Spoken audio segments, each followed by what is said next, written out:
So as we move into the third meditation, there's a passage that I would really like to highlight for various reasons, not just because it's an essential part of the text, but it really does connect us up with the readings from Sextus Empiricus. If I can find it. This is on page 9, the bottom of the second column on page 9. Descartes says, I am certain that I am a thinking thing. Doesn't that tell me what it takes for me to be certain about anything? In this first item of knowledge, there is simply a vivid and clear perception of what I am asserting. This wouldn't be enough to make me certain of its truth if it could ever turn out that something that I perceived so vividly and clearly was false. So I now seem to be able to lay it down as a general rule that whatever I perceive very vividly and clearly is true. What a fateful passage, and how interesting. Remember, after all, Sextus Empiricus said, well, what is the difference between the academics and the skeptics? The academics seemingly have given up on the idea of knowledge. The skeptics keep on searching, and what they were searching for particularly was a criterion of truth. That is, all things appear to me in one way and another way, and then there are different positions. What do we compare them to? What criterion do we compare them to decide what is true? Sextus said that no such thing had been discovered. Didn't rule it out, I guess. Right there, doesn't Descartes seem to be claiming to have found it? Let's back up a little bit. Descartes says, I don't know if I know anything.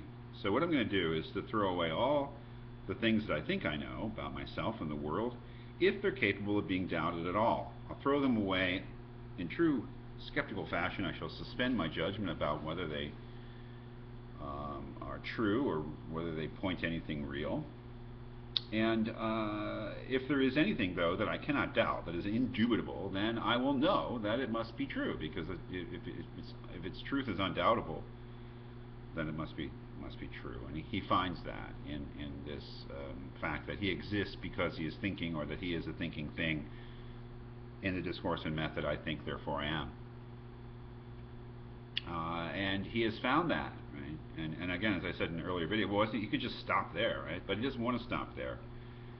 What he does in that little section, seems to me, is to suggest that now he can use that as a foundation for building up other knowledge by using that as the criterion. And, well, I know that I am a thinking thing, that must be true. And how do I know it's true? Well, only because it appears to me so vividly and distinctly. Our translator, I think, is a very interesting translation. You should read the notes that he puts up.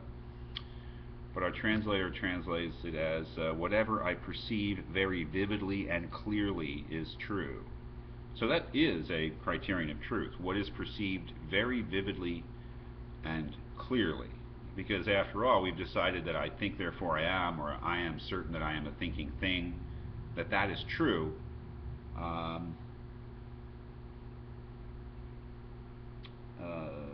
What is it that tells me that it's true is that I have such a vivid and clear perception of it. So I guess the idea then is, well, I can use that as the criterion. Whatever I perceive very vividly and clearly is true. Now, I think that you can already see that some problems may emerge from that. But this is the idea, and I'm not saying that Descartes will just sort of take that as his criterion in a sort of thoughtless way. He recognizes himself that he's going to need some help on that. But it seems that Descartes he solved the problem here. So we'll have to move on and see how he applies that criterion, and really whether that criterion, whatever I perceive very vividly and clearly is true, whether that will actually hold up.